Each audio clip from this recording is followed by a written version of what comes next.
So as discussed in the previous recording, our gut immune system works very hard every day in order to keep out foreign cells that would otherwise leach out our life force. And in order to accomplish this task, our body uses enlisted help. Now, this enlisted help is like an organ within an organ.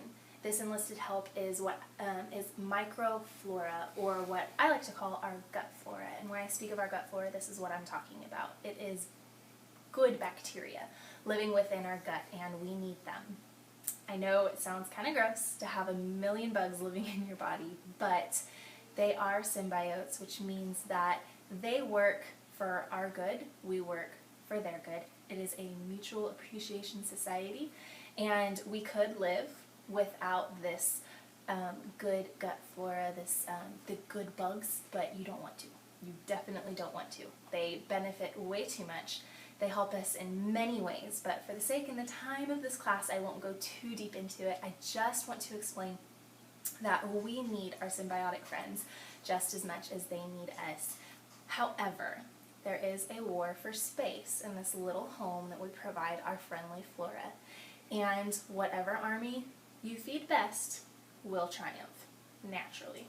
So, what is this war I'm talking about? There are good bugs, our symbiotic friends, and there are bad bugs, which are pathogens and toxins. These are at war constantly with each other. And like I said, the one that's fed best will win. So obviously, we want the good bugs to win. How do we feed them the best? I think that the best way that I can describe this is talking about how we feed the bad bugs. That way, at least if we can knock some of those out and try to pay attention to the ways that we feed our bad bugs and try and, ixnay some of those, we can be heading in the right direction. So, what are some of the ways we feed those bad bugs? One of them is, like we've already talked about with our gut immunity, goes hand in hand with this, and that is because our good bugs assist our immunity, and that is, number one, eating foods high in sugar, low in fiber. This is huge, and like we said before, in the standard American diet, that's kind of what we do. We're high in sugar, we're low in fiber, and this is what's feeding those bad bugs. They thrive on sugar. They thrive on sugar, and the good bugs can't survive without the fiber. So if you remember anything, cut the sugar, cut the processed and the refined sugars. Try and keep your sugars to a minimum. That's a completely different talk for a different time, and stick around Thriving Women, we will talk about it because I'm very passionate about it.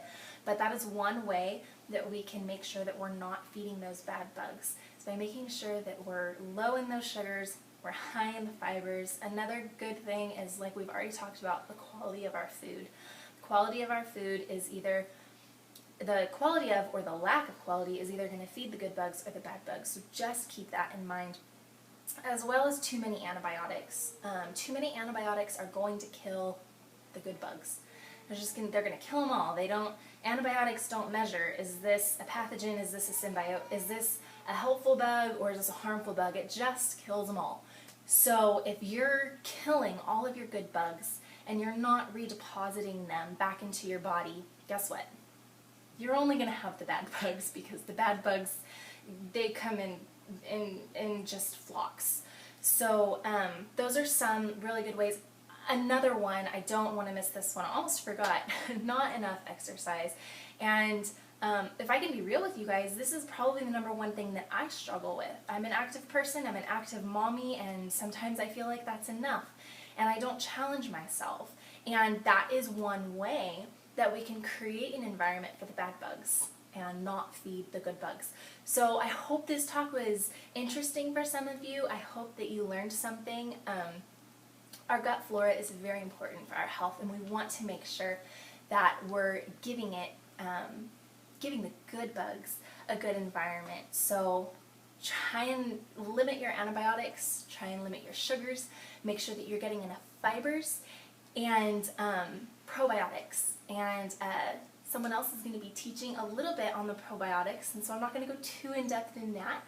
But yeah, so the next section, which is my last video, if you click on the link, is going to be on our gut brain. So go ahead and go there.